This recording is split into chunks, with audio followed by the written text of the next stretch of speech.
Bonsoir à toutes et à tous. Je suis ravie de vous accueillir dans cette salle du Nouveau Monde pour ce premier café scientifique de la saison 23-24. Particulièrement ravie parce que c'est un café un tout petit peu particulier qui s'inscrit dans, vous en avez certainement déjà entendu parler, Fribourg cette année est la ville du goût et cette semaine nous sommes la semaine du goût.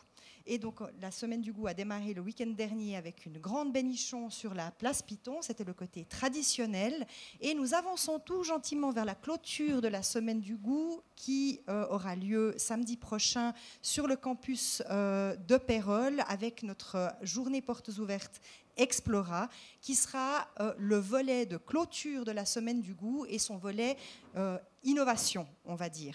Et donc, on est mercredi, donc il fallait bien marquer le milieu de la semaine du goût avec ce café scientifique consacré à la nourriture, à notre façon de manger, à notre rapport à l'alimentation. Et je suis ravie qu'on ait réussi à concocter, à vous mitonner une petite soirée avec les invités qui sont sur cette scène. Avant de commencer, je ne vois pas très bien, mais je vois quelques visages familiers dans la salle, mais je vais quand même répéter le très peu de règles qu'il y a pour les cafés scientifiques. Les cafés scientifiques ne sont ni un discours, ni une présentation, ni une conférence. Les cafés scientifiques sont une discussion. Nous sommes tous ensemble autour d'une grande table imaginaire et nous échangeons. L'alimentation, il y a évidemment des spécialistes qui travaillent sur le sujet, mais en fait, on mange tous les jours, on se pose tous des questions sur le sujet et donc nous sommes tous habilités à avoir un avis, une anecdote, une opinion, une question. Et donc, ce café, il est d'abord à vous. Je serai votre bâton de parole ce soir. Après, je vous promets que je me tais.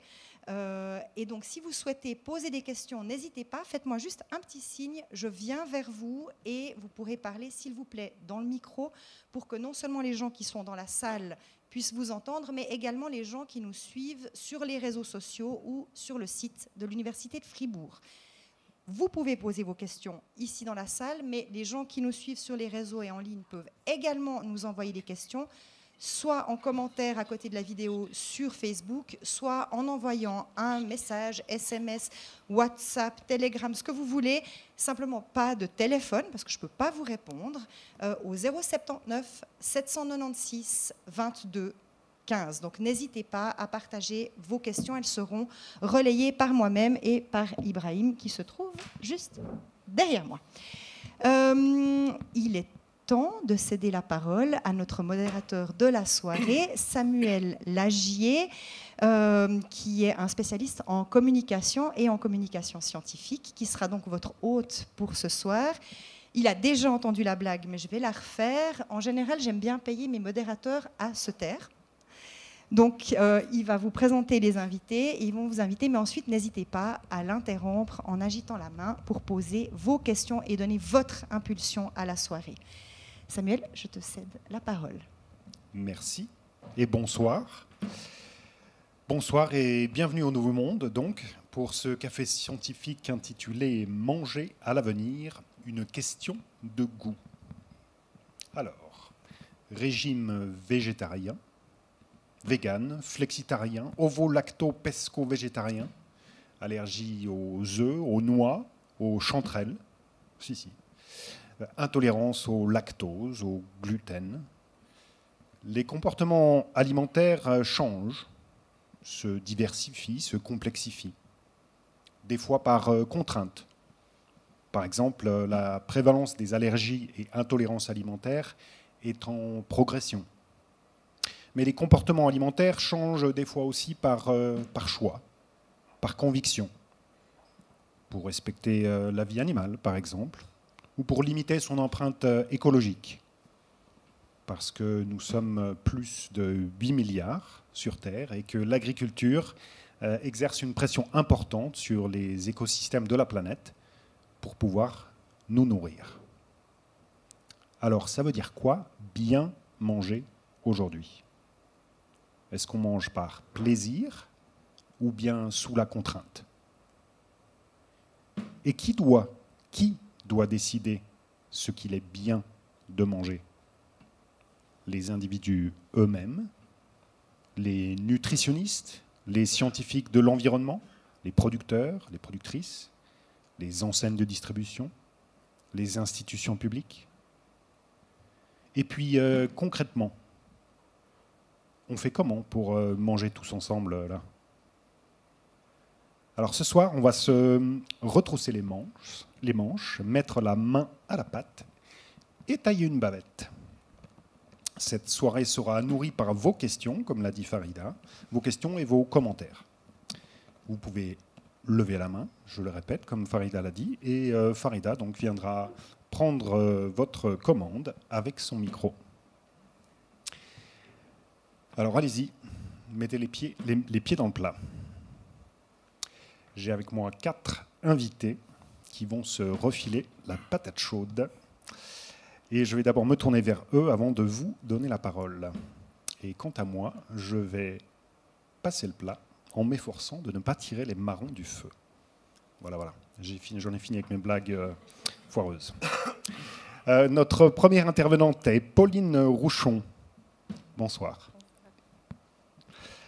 Vous êtes collaboratrice scientifique en sciences des consommatrices et des consommateurs et spécialiste en analyse sensorielle à la Berner Fachhochschule. Pauline, qu'est-ce qui détermine ce que l'on mange? Et est-ce que c'est purement une affaire de marketing? Et puis, donc, j'ai évoqué dans mon introduction un changement des comportements, ou changement des évolutions des comportements alimentaires. Qu'est-ce qu'on observe effectivement en Suisse?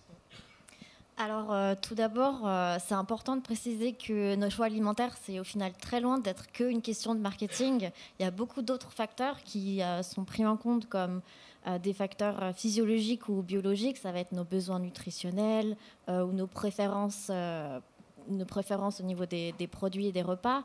Il y a aussi des facteurs, par exemple, socio-culturels, donc l'éducation à l'alimentation qu'on a eu pendant notre enfance ou l'influence de notre famille. On a encore des facteurs économiques et environnementaux avec la disponibilité des produits, donc la saisonnalité, notre budget. Et puis, on a aussi des facteurs plutôt psychologiques, donc avec nos émotions. Quand on est stressé, soit on va avoir tendance à moins manger, soit on va avoir tendance à plus manger des produits sucrés ou riches en graisse. Donc, non, nos choix alimentaires ne sont pas uniquement guidés par le marketing. Effectivement, ça va venir influencer tous ces petits facteurs-là. Et puis, au niveau des tendances qu'on observe un peu dans le système alimentaire en Suisse, dans les choix des Suisses, il y a une tendance évidemment à aller vers une alimentation beaucoup plus durable et plus saine, parce qu'il y a une énorme prise de conscience. Mais on observe toujours un gap quand même entre oui, je veux changer, mais au final, peu de gens prennent des décisions sur le moment au moment des commissions. Donc, mais ça reste quand même une alimentation plus saine et plus durable. Merci. Je vais donner la parole ensuite à Olivier Privet.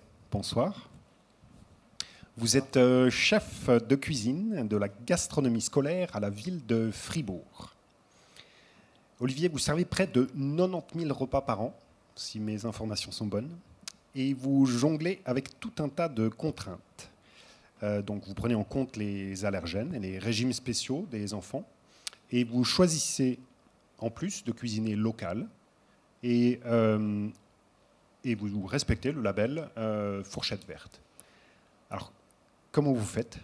Et puis, est-ce que, je vais revenir à la question de l'évolution des comportements, est-ce que vous avez vu une évolution de votre cahier des charges au cours de votre carrière? Bonsoir. Oui, je pense qu'il y a 10 ans en arrière, on ne mangeait pas la même chose. Après, maintenant, on définit des menus aussi par rapport aux besoins des enfants, par rapport à la saisonnalité. Il y a aussi tout un choix qui est fait par rapport aux allergies des enfants, leurs besoins alimentaires. Et ça, c'est quelque chose d'important. Donc, c'est clair, on a beaucoup d'enfants qui mangent des menus normaux, puis on a un certain volume qui mangent des menus avec des allergènes, des préférences, des intolérances, puis tout ça, on en prend compte. Magnifique. Merci. Ensuite, je vais passer la parole à Petra Zimmermann. Bonsoir.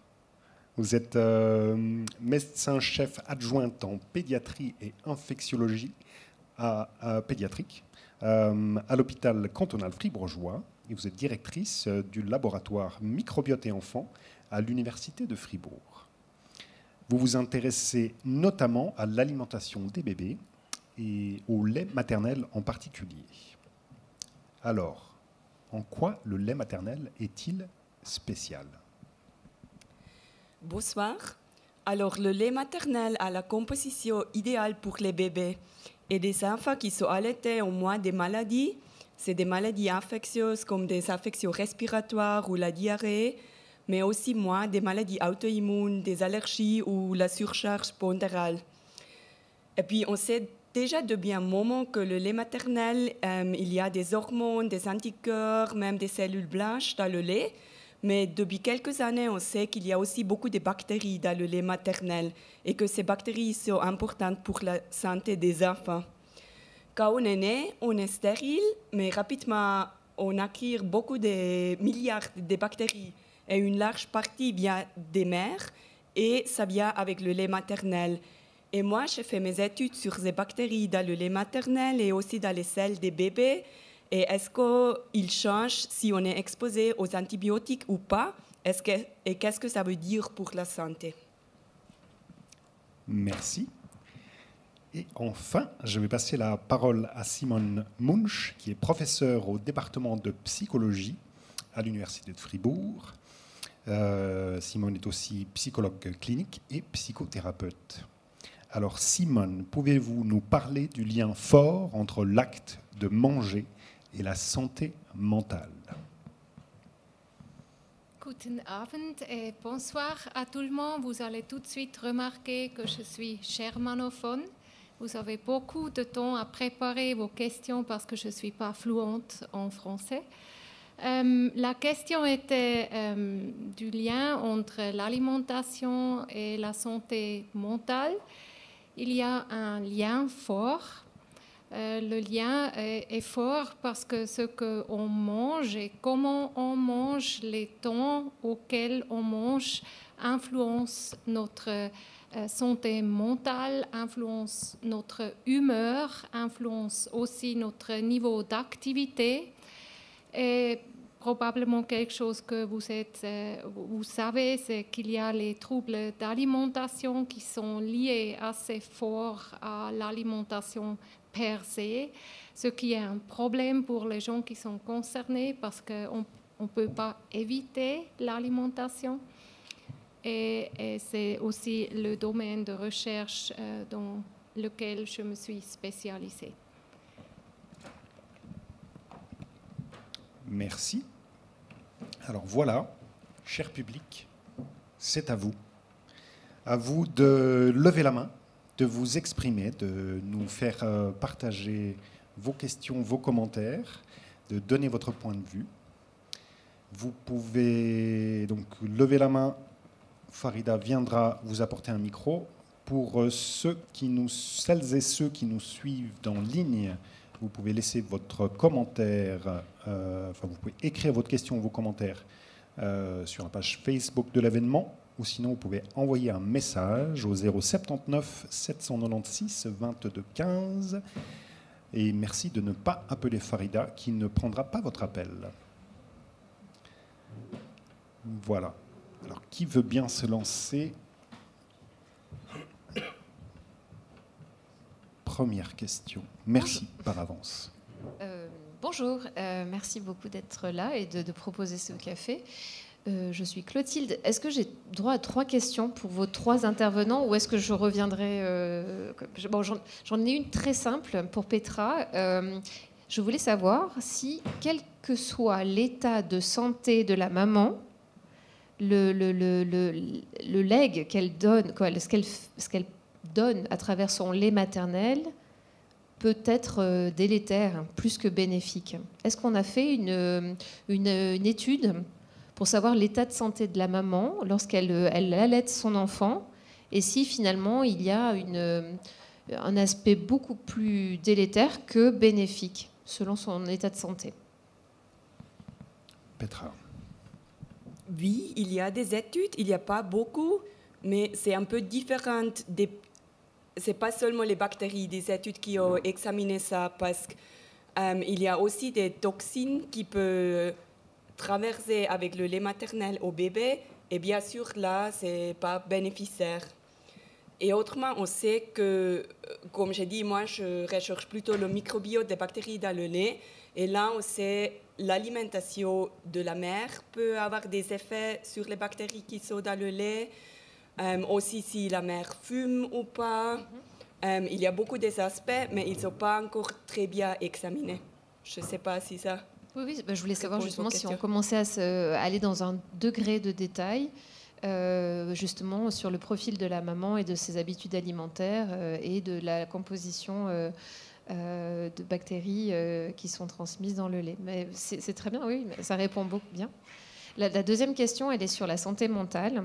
Et je voulais savoir si on poussait vraiment sur le comportement des enfants à l'école et qu'on faisait le lien sur les encas qui étaient proposés et de ce comportement que les enfants avaient à l'école. Parce que je vois que dans le canton de Vaud, on a quand même des recommandations qui sont assez spéciales, notamment on promeut des galettes de riz soufflées en encas, ce qui est cariogène et pas très bon, avec un indice glycémique très fort et qui ne donne pas d'énergie adaptée. Et je me demandais s'il y avait des études faites justement par rapport à l'alimentation des enfants et du comportement.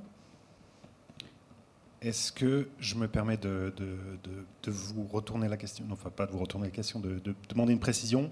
Ce qui vous intéresse, c'est donc le comportement des enfants ou les Est-ce qu'on étudie en Suisse et les conséquences actuellement, sur le comportement adulte? Oui, non, pas forcément. Le comportement de l'enfant. On sait qu'aujourd'hui, avec des troubles de l'attention, il y a beaucoup de choses qui se font aussi sur l'hyperactivité et des déjeuners hyper protéinés et salés, notamment. On commence à explorer un peu cette approche-là en neurosciences en disant qu'un enfant qui commence sa journée avec des protéines et pas du sucre simple, eh bien, il arrive quand même à canaliser son comportement et à se sentir quand même plus à l'aise au lieu d'être mis sous Ritaline, par exemple. Et je me demandais si aujourd'hui en Suisse on avait des cohortes, des études qui étaient faites sur l'aliment. Est-ce qu'on suit une cohorte d'enfants et est-ce qu'on arrive à les accompagner par rapport à leur alimentation et à leur comportement? Ça va, j'ai réussi à préciser un peu? Il faut traduire en allemand? Non, je pense que j'ai compris. C'est beaucoup plus difficile de répondre en allemand que de comprendre le français, chacun dans sa langue, ça irait très bien. Allez-y en allemand. Oui, okay. Alors, es gibt keine entsprechende Studie, die untersucht in der Schweiz, ob die Ernährung der Kinder auf die Leistungsfähigkeit während des Tages einen konkreten Einfluss hat. Was wir wissen, dass das ein Forschungsgebiet ist, welches immer wieder untersucht wurde im Bereich der Aufmerksamkeits- und Hyperaktivitätsstörung, darauf haben Sie sich auch bezogen. Und dort stellen wir tatsächlich Effekte fest. Diese Effekte sind allerdings klein und deutlich weniger wichtig als klare Strukturen während des Tages, die Kinder mit Hyperaktivität helfen, Schulleistungen zu erbringen, die gefordert sind und auch Entwicklungsschritte zu machen, die nötig sind. Jetzt kann ich versuchen, das, was ich gesagt habe, radebrechend auf Französisch zu übersetzen, aber vielleicht will das lieber jemand anderes machen.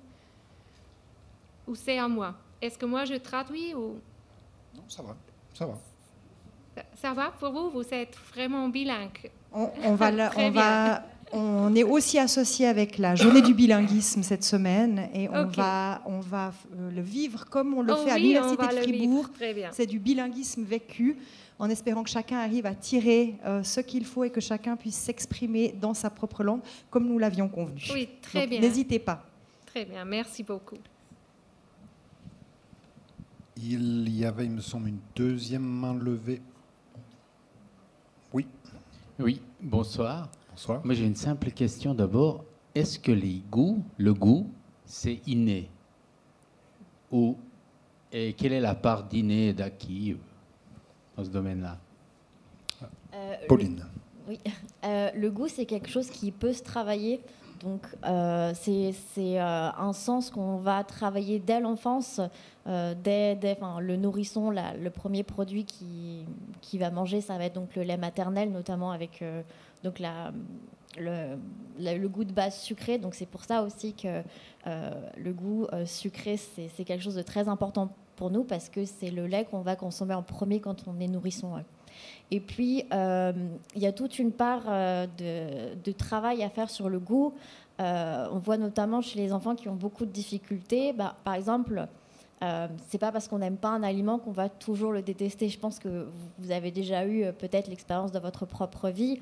Enfant, peut-être que vous aimiez, je sais pas du tout les épinards. Et maintenant, en tant qu'adulte, vous appréciez peut-être plus les épinards. Donc le goût, il va changer aussi en fonction de nos expériences. Plus on va tester un aliment, plus on va s'habituer au goût et plus on va l'apprécier. Donc c'est quelque chose qui peut tout à fait se travailler. Et il évolue vraiment au cours du temps. Je vais passer le micro à Olivier peut-être. En tant que chef de cuisine, est-ce que vous avez aussi ce souci d'éduquer et de travailler le goût des enfants ? Oui, tout à fait. On doit faire goûter certains aliments. Après, un enfant ne peut pas aimer un aliment, mais on peut lui faire goûter avec une autre manière de cuisiner, d'assaisonner, de méthode de cuisson. Et puis on dit souvent qu'il faut minimum une dizaine de fois avant qu'un enfant pourrait dire « oui, je n'aime pas cet aliment ». Mais après, je pense que la manière de le cuisiner, de l'apprêter, peut faire une différence.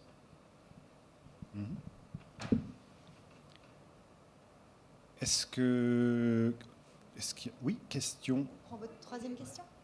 Troisième question. Comme j'aime beaucoup manger, c'est pour Olivier cette fois-ci. On a tous fait l'expérience de l'anniversaire pour les enfants à fêter, où il y en a un qui est allergique, intolérant aux fruits à coque, l'autre lactose intolérant, gluten patatras. On gère comment et aussi, alors, des enfants qui deviennent véganes très jeunes ou végétaliens. Comment vous gérez tout ça? Parce que j'ai juste le sentiment... Alors, je suis très orientée, très biaisée, parce que je suis vaudoise. Et puis, parfois, on n'a pas encore la formation des cuisiniers sur le végétarien. Et souvent, on enlève la viande et puis on rajoute de la garniture. Alors, comment ça se passe aujourd'hui? Est-ce qu'on arrive un peu à proposer des plats équilibrés qui répondent à toutes ces contraintes alimentaires? Justement, c'est exactement ça. C'est que, en fait, maintenant, la ville avait décidé de labelliser tout ça, de faire vraiment une autre manière de cuisiner. Oui, avant, vous parliez de ces galettes de riz. Oui, c'est pas bon. Mais par exemple, chez nous, vous imaginez que dans les accueils, l'enfant va manger le menu. Les accompagnants dans les accueils vont créer une collation par rapport à mes menus. Donc, s'il manque d'un coup une crudité dans le menu, ils vont l'apporter aux collations, par exemple. Après, il y a des allergènes qu'on supprime en cuisine. Je n'ai pas d'arachide. Les seules matières grasses que j'utilise, c'est du colza et de l'huile d'olive. Le beurre, comme ils disent, c'est pour le goûter. Ça, moi, j'en ai pas. Après, on a 90% des enfants qui mangent vraiment un menu normal. Mais après, tous les allergènes, toutes les spécificités d'un enfant qui est intolérant... Imaginez qu'on fait à peu près 600 repas par jour. J'ai un enfant qui n'aime pas le curry. On va lui faire quelque chose d'autre à côté.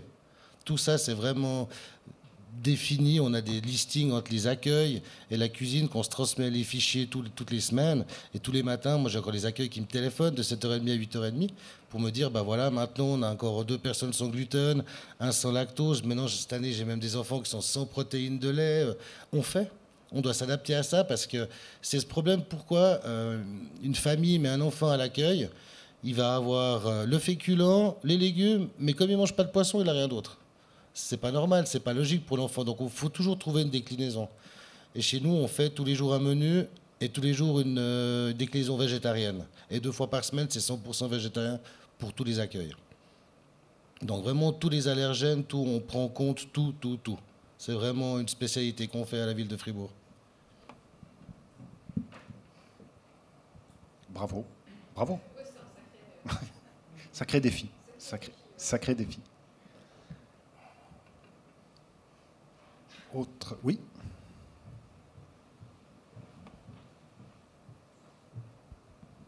Oui, tout à l'heure dans la présentation, on a parlé de liens forts entre santé mental et alimentation. Je suis un peu surpris. Lien, ok, mais fort. Est-ce qu'on peut en savoir un peu plus? Ja, vielen Dank für diese Frage, die berechtigt ist. Sie beziehen sich auf das Vor, also diese starke Verbindung zwischen psychischer Gesundheit und Ernährung. Ich habe versucht, das ein bisschen auszuweiten, weil Ernährung ja viel mehr ist als Nahrung. Ernährung ist auch Struktur, ist auch interpersonale Kommunikation, Auseinandersetzung, Familienleben, familiäre Atmosphäre. Und dadurch erklärt sich dieser Lien fort, den ich erwähnt habe. Beispielsweise wissen wir heute, dass ein Faktor, der bei stationärer psychiatrischer Behandlung sehr gut wirkt, ist genau dieser Lien fort, nämlich die Strukturierung des Tages. Das ist fast die wichtigste Intervention bei psychischen Störungen, ist auch sehr wirksam bei depressiven Störungen. Und dann kommt dazu, dass wir heute wissen, dass eine ausgewogene, also das wissen wir nicht heute, das wissen eigentlich alle schon immer, dass eine ausgewogene Ernährung es erlaubt, sich körperlich und psychisch gesund zu entwickeln. Eine sehr fettreiche Ernährung, wie sie lange Zeit normal war, weil das eine Errungenschaft war der Entwicklung, ist eher schädlich, nicht nur für die körperliche Entwicklung, sondern auch für die psychische, weil die kognitive Flexibilität, also die Fähigkeit, Lösungen zu finden, kreativ mit Anforderungen umzugehen, reduziert wird bei einer fettreichen Ernährung. Ich hoffe, ich konnte ein bisschen diesen Lien fort erklären. Es tut mir leid, wenn ich Sie komisch anschaue, aber ich sehe Sie alle nicht richtig. Von daher müssen Sie klare Zeichen geben, wenn Sie Bedürfnisse haben. Danke. Oui, question devant. Je profite de la lancée de la question. On avait eu l'occasion, je crois, l'année passée, lors des présentations des thèses, il y avait eu un des doctorants qui avait parlé de sa thèse où il étudiait en fait comment est-ce que notre corps absorbait les micronutriments, et c'était justement de voir la corrélation entre le stress qu'on avait dans notre corps et comment en fait les micronutriments étaient absorbés. Et du coup, ça me permet de poser une question à ce niveau-là, comme il y a cette corrélation forte, du coup, on voit beaucoup de publicités, manger 5 fruits et légumes par jour, de manger bien, de manger sainement, de manger équilibré, mais c'est vrai qu'on accorde très peu d'importance à l'état psychologique des personnes lors de la consommation d'un aliment. Et est-ce qu'on essaye de changer la tendance, donc d'instruire les personnes à être peut-être plus calmes, de prendre le temps de manger plutôt que de bêtement juste leur dire de manger 5 fruits et légumes par jour? Est-ce que vous avez l'impression que c'est une tendance qui change, qu'on se dirige plus à ce niveau-là? Petite séance de méditation avant de passer à table. Manger en pleine conscience. Qui veut commenter là-dessus? Pauline, Simone, Olivier, dans les rituels ou dans la préparation, est-ce que c'est quelque chose aussi que vous envisagez, que vous prenez en compte dans l'organisation du repas pour les enfants? Alors moi, j'ai pas le choix. De toute façon, je dois prendre en compte toutes ces choses, de faire attention qu'il y ait tant de légumes, des quantités. On dit maintenant, la consommation de protéines quand même journalière diminue. On va plus partir sur les légumes, les crudités. Je dois vraiment faire une différence entre un légume cuit, une crudité, un fruit cuit, mais on doit donner vraiment des quantités bien précises. On voit que la protéine animale diminue de toute façon dans ce qui est préconisé. Après, je ne dis pas qu'on ne doit plus en manger, mais je pense qu'on peut diminuer pour la santé la quantité de protéines animales consommées sur une semaine.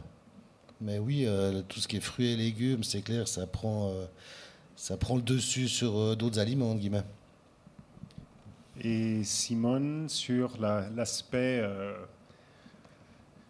j'allais dire préparation mentale à la prise d'aliments, ou comment faire attention à son état interne pour manger? Est-ce que les gens, est-ce qu'il y a une prise de conscience à ce niveau-là ou pas?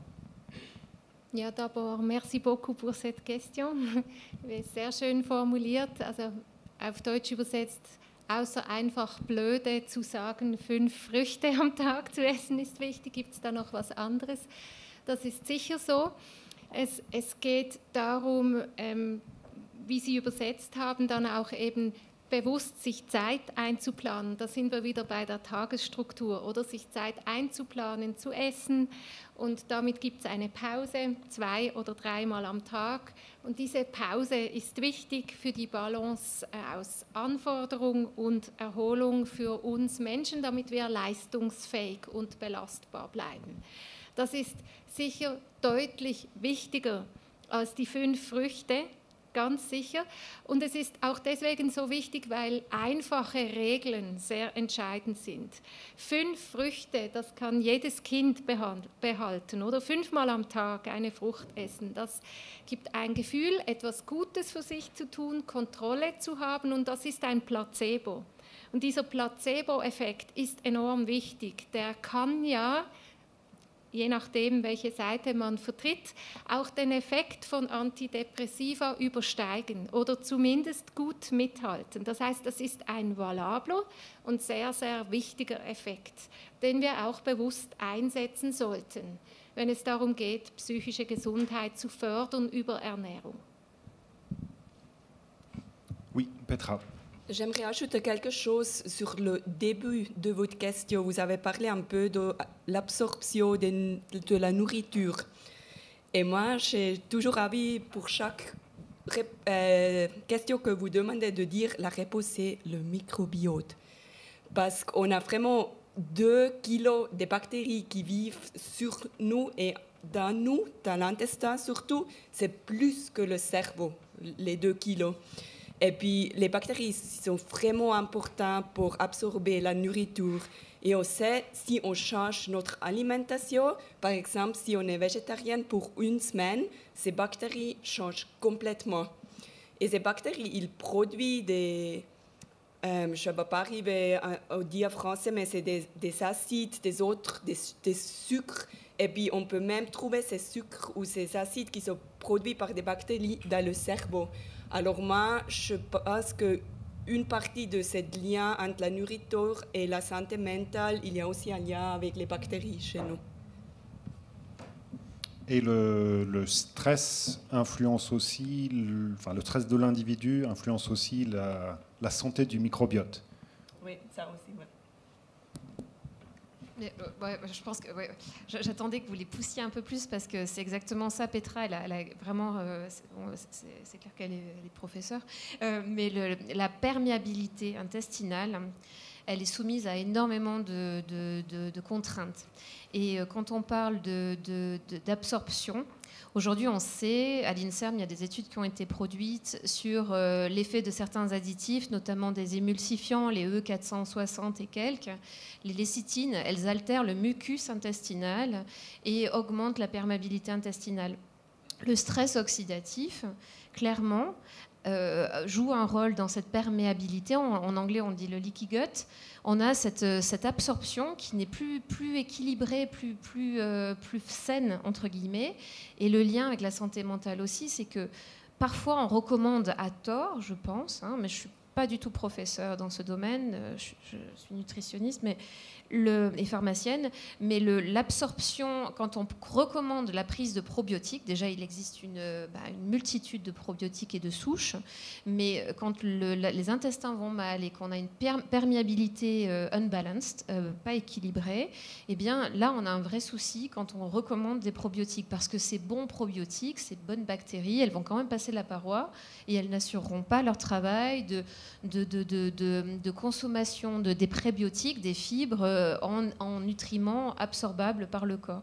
Et du coup, on s'est rendu compte qu'il y avait des impacts, mais je pense que Simone, elle est très, très alerte là-dessus, avec le Parkinson, etc., ou toutes ces maladies neurodégénératives, où on commence à faire des liens entre une mauvaise perméabilité et un passage accru de bonnes et de mauvaises bactéries, en fait. Et les antioxydants, c'est pour ça qu'on dit qu'il faut manger des fruits et des légumes. Ces antioxydants, ils ont comme capacité de réparer les intestins avant de les soumettre à des probiotiques pour rediversifier sa petite forêt, sa flore intestinale. Voilà. Et ça, c'est vraiment important de le dire, parce qu'on a tendance à dire il faut manger des probiotiques, etc. Mais si on a un intestin mal perméable, qui est fragile, il ne faut surtout pas le faire. On ne sait pas ce que ça va donner. Il ne faut pas jouer aux apprentis chimistes. J'arrête. On reviendra. Je suis sûre qu'on va vous réentendre. Je vais transformer ça en une question pour Petra. On parle de plus en plus du microbiote, et je pense qu'il y a de plus en plus de recherche qui est faite sur le microbiote. J'allais dire, qu'est-ce qu'on sait maintenant, et puis qu'est-ce qu'on ne sait toujours pas, en fait? Parce que c'est une jungle qu'on a en fait dans notre ventre. Et est-ce que finalement c'est pas trop complexe? Est-ce qu'il n'y a pas une très grande variabilité aussi d'un individu à un autre pour essayer de bien appréhender comment ça marche? Alors, vous avez dit très juste que c'est extrêmement complexe. Et puis, il y a beaucoup d'études. Chaque année, il y a, je ne sais pas combien de centaines d'études qui sortent.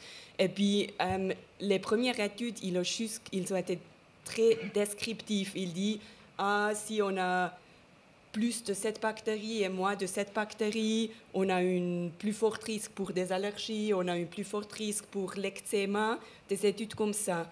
Mais maintenant, on sait qu'on ne peut pas dire si on a trop de cette bactérie, ça veut expliquer tout. Parce que c'est très complexe. Et les bactéries, ils vivent ensemble, ils produisent quelque chose, il y a la compétition pour la nourriture, et c'est vraiment le mélange. Et ça, c'est aussi un problème avec les probiotiques. On ne sait pas quelles bactéries sont idéales pour les probiotiques et quel mélange est idéal.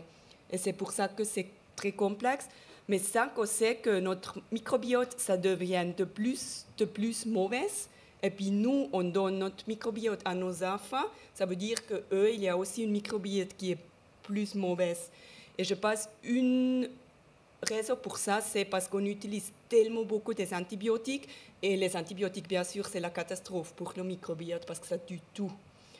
Et il y a des études qui sont très intéressantes, qui comparent un peu la population en Amérique du Sud qui a eu jamais de contact avec l'extérieur, jamais bu de coca, jamais eu de médicaments, rien. Et eux, il y a une microbiote très différente que nous. Oui. Je me permets encore une fois de la lancer de votre intervention pour vous poser la question. On dit souvent quand on prend des antibiotiques à large spectre qu'il faudrait refaire sa flore intestinale avec des probiotiques. Est-ce que c'est une fausse bonne idée ou est-ce que c'est quand même bien de le faire, de reprendre des probiotiques après la prise d'antibiotiques à large spectre? Petra. C'est quand même une bonne idée. J'ai 2 enfants, ils reçoivent des probiotiques tout le temps. Mais le problème, c'est qu'on n'a pas vraiment des produits qui sont très bien en Suisse. Le choix qu'on a en Suisse, c'est très limité. Moi, j'ai vécu plusieurs années en Australie. Là, on peut aller dans le supermarché et puis il y a 30 différents probiotiques. Et c'est pas, les probiotiques qu'on a ici, ce n'est pas trop evidence-based. Mais il y a quand même quelques bactéries qu'on sait qu'ils sont mieux. C'est par exemple les bifidobactéries, les lactobacilles. Là, on sait qu'il y a un lieu qui est bien avec la santé. Et c'est mieux que de faire rien. Alors moi, je le recommande aussi dans ma vie quotidienne chez les enfants parce que souvent les antibiotiques, on ne peut pas les éviter. Alors, oui. Pauline, et puis aussi une question devant. Ouais, j'en profite juste pour rebondir aussi, pour stimuler un peu son microbiote et le reconstruire. On peut donc prendre des probiotiques, mais on peut aussi avoir une alimentation dirigée vers des produits, par exemple des produits fermentés, qui vont être riches en bonnes bactéries. Ça va être la choucroute ou le miso ou le tempeh. Donc on peut aussi reconstruire notre microbiote grâce à notre alimentation. Oui, et il y a une question devant. Bonjour, je voulais juste savoir, puisque le titre c'est quand même manger à l'avenir, qu'est-ce qu'on mangera plus tard? Qu'est-ce que ça changera de notre alimentation aujourd'hui? Qu'est-ce que nos enfants y mangeront aussi? Pour nous, puisqu'on est des enfants, quand on sera adulte, qu'est-ce qu'ils mangeront? Et voilà. Alors, les traditions, même si elles ont tendance à nous maintenir dans certaines normes, les traditions changent. Et donc,